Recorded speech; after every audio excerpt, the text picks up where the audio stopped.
transitions aren't easy. Transitions aren't easy. And as the Israelites are going to enter the land, they give us good advice about how to enter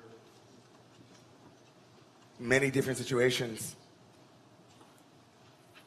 And the advice that they give is very relevant for me personally because I feel like I struggle with it every single day, kind of in a house with 3 boys, 2 of whom are old enough to hate each other.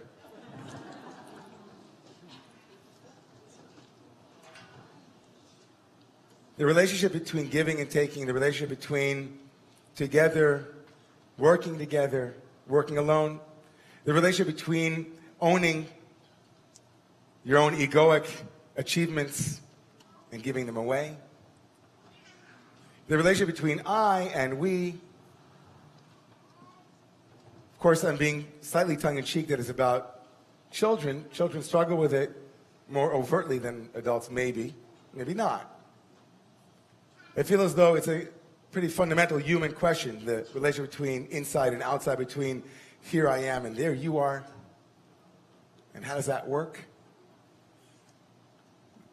That seems to be the Gordian knot of our lives, of every group, every society, every culture, every nation, every polity, is what is at the core of how an I and a you make a we, and how does that work? Or not? It's a fundamental human question. It's an existential given that needs to be addressed on some level. We need to have some good advice. If I give a good sermon, is it me who gave it? Or you who listened and gave it to me? We often think about giving things up to God. Some of us who are a little bit suspicious of that moment at the end of every Super Bowl, maybe you don't know it, where inevitably an athlete will say, I want to first thank my Lord and Savior. And the suspicion of that religious motivation, that religious expression, giving something away. You were the one that caught the pass and threw it, but giving it to someone else? This question of reciprocity, of generosity, of I, you, we, it gets addressed right away tomorrow morning. And every year at this time of the year, as we come into the Yamim Noraim, into the high holy days, into the days of awe, of awesome potential for transformation, we get some straight up, right into the arm advice from the Torah. When you will come into the land, the Torah tells us, when you will come into the land, could you have imagined a better parsha for this week in this country? When you will enter the land, you who enter the land, when you will enter the land that I am giving you, the Torah tells us, you will come into, some of you don't know this, the oldest liturgical moment in Jewish history, in the Bible, in ancient Israel.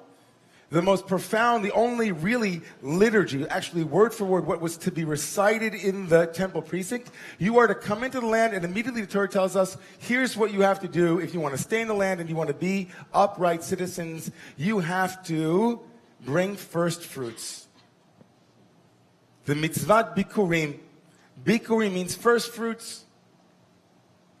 So essentially, those of you who've never seen this before, if you're up at Isabella Friedman maybe, or some other place where they reenacted, first fruits basically meant that people went out, the farmers went out into the land, into their farms, and they had little rubber bands, a gumi, and they would tie it around the first fruit, say that one for the temple. Now, lest you think that's an easy thing to do, we'll get to the rest of the ritual. Almost all of the Rishonim, almost all of the early commentators say that this mitzvah, this fundamental moment of what it is to live in the Holy Land, is a great act of spiritual purification, to give away your first fruits. For some, it was a fertility rite, but in the mind of the Rambam, and Abravanel, and Malbim, and all of the others, essentially this is a practice of giving away what you would obviously feel directly belong to you. Who else should have the first fruits? You worked the land. You seeded it. You waited on it and waited on it. and comes along and says, the Torah says, give it away. Unless you think this was only Israelites. Everyone who came into the land had to give away their first fruits. And so what was the process? So you took your first fruits and then you brought them up. I'm going to bring out a little prop here. You put your fruits into this, and this is a kind of an important word because it's an Egyptian word that appears in the Torah, and it's called teneh. Can everybody say that? Teneh. Anyone? Teneh. Teneh. Can you say it again? Teneh. Teneh. Got it. Teneh. Basket. So you placed all of your fruits in here, and you brought them up to the temple, and you follow the bouncing basket here. You gave it to the priest. You're going to be the priest. And the priest will take the basket. And as you give the priest the basket, you will recite the only liturgy that really exists in the Torah, which is found also in the Haggadah on Passover. And you say, my ancestors were, thank you very much, were Arameans. And they came here to this land. And here I am, the beneficiary of their largesse, of that promise. And you say it in the first person. You say, my ancestors, a convert, a proselyte, once wrote to Maimonides and said, I am a proselyte. I am a ger. I'm somebody who is converted or somebody who's Jewish. Can I say my ancestors? And the Rambam says, everyone who came to the temple said, regardless of who they were my ancestors. This too is my country. They came to this country. This belongs to me. These are my fruits, but this is my land. This is your land. This land was made for Jew and me.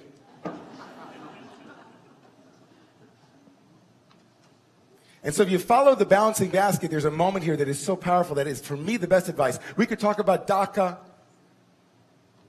about the crazy moment where 800,000 children who are blameless. We could talk about that. It's perfect for this parsha. It's great. Everyone had a place in the land of Israel. Everybody brought their first fruits. Everybody could say, it is my land. It is your land. It's made for you and me. But I want to talk about this little basket. This, what's it called again? Teneh. This Egyptian word for basket. Because something happened there with Rabbi Jessica, who was the priest, and me, the one offering the first fruits. You see, the Torah goes out of its way to say that when you get to the priest, before you place it by the altar, the priest has to be given the basket. And we hold the basket together. And the Torah goes out of its way to say that. And that caught my mind. It caught my heart. Why does the Torah, which it's so laconic and so terse and so economical in its language, have to let me and you know that as I bring my first fruits, whatever they might be, there was no minimum amount. You could bring whatever. You could bring one stalk, one radish, one tomato, whatever it was, you could bring it. And no maximal amount. That the priest, the representative of the authority of the government, the one who was in charge of the temple precinct, had to carry the basket together with me. We had to hold it. And the great medieval exegete Rashi says, not only did we hold the basket together, but the hands of the priest had to touch the back of the hands of the one who brought the first fruits. Their hands had to wave the fruits together. What a wasted moment, right? Or not. I think this is the core of the advice of the Torah about I, you, we, all of this. It would be enough for me to bring my first fruits in a relationship that is between me and the Divine One. Thank you for giving us the abundance, the plenty. I'll just leave it here by the altar and then I'm going to go. Thank you, God. Many might think that that's the purpose of the high holidays. We're going to come to the altar, everybody gets their tickets, and then we're going to meet with God. We're going to bring our first fruits. We're going to bring what it is that we have to offer, and we're going to place them by the altar. We're going to say every prayer in the machzor. We're going to pound our chests. And the Torah says that it's not about that. It's not about this. It's about this. It's that small gesture. It's that lifting of the basket together. It's the priest coming to me as I bring him my one banana and saying, oh, your first fruits? Let me lift that with you. Wow. Let me touch your hand with you. A friend of mine was telling the clergy team earlier that I called a friend of mine who went to high school with us who reached out to me a couple of weeks ago to tell me how he was so upset about what was happening in Houston that he had to get himself together and he had to go to Houston. And because he knew the rabbi of the Orthodox community in Houston, and there was a group leaving from where he is in Florida, he decided to go with them. So he called me, left me a message, and said, I'm going to Houston. That was a couple weeks ago. And then randomly today, without even remembering that he's in where? Florida? I called him today.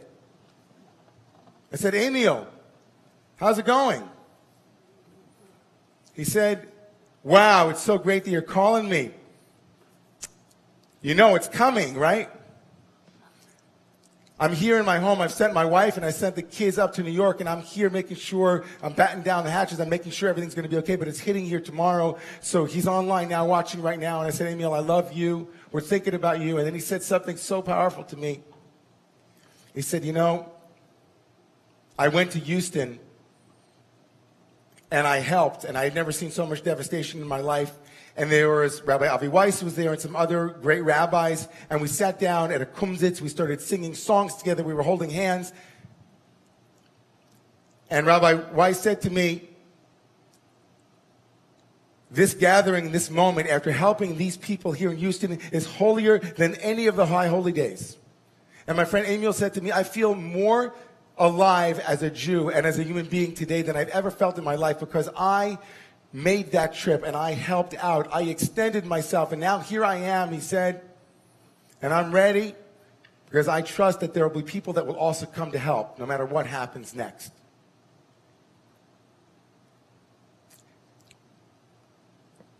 And then I heard this story. About 20 minutes later, a Chabad rabbi called me and said, for no reason, I want to tell you a story from the Lubavitcher Rebbe. He said that it is well known in Jewish mysticism that the right hand or the right side is associated with love in Kabbalah, and the left side is associated with the opposite, a little bit of strength or removal, kind of the tension between love and constriction. And someone once came to the Lubavitcher Rebbe and said to him, if that is the case, if love is always represented by the right side of the body in the Torah and other places, why would the heart, the seat of love, be on the left side? And the great Rebbe of Lubavitch, without even batting an eye, said to him, because when you stand before another human being, your heart aligns with their right side. That the only way for your heart to be what it is to stand in relation to one who comes to hold the basket with you. And in that reciprocity, we are the most human that we will ever be. In that moment, when we get beyond ourselves, when we give our first fruits, and not only give our first fruits, but we give them together with someone else who holds our hand, someone who's a leader, someone who is a Kohen, someone who represents and says, what you are bringing, what you have brought to this country, what you do matters, and I want to lift it with you. We are stronger than, and we are most human. And by extension, we are less human when we don't lift the basket with them, when we don't extend ourselves with them, when we deny them citizenship, when we deny them their rights, when we treat them as other, not you, holy human being with a gift to bring to the altar, but as a stranger, as a pariah, as a danger, God forbid. I love that little teneh. I love that basket. And I say to myself, what would the world look like? What would this community look like? What would my relationships look like if, when I was willing to offer from a generous heart the things that I could offer, and I asked the one with me, can you meet me there and lift it with me? Sure, I can wave it myself, but that teneh, that little basket where we meet That's our heart, that's our relationship, that's our culture, that's our shul, that's everywhere we go. Lift the basket. We have to be basket cases, all of us. So we prepare for the high holidays. We're getting ready. It's Elul. We got about, 10 days now? What person tonight, tomorrow, next week will come to you with a gift and ask you to lift it with them? What person, what phone call will you be the priest lifting the basket for someone else? It's all about teneh. Everyone. I bless you, I bless me, I bless all of us, no matter where we are, to be able to lift together with the other, to be fully human. Please rise.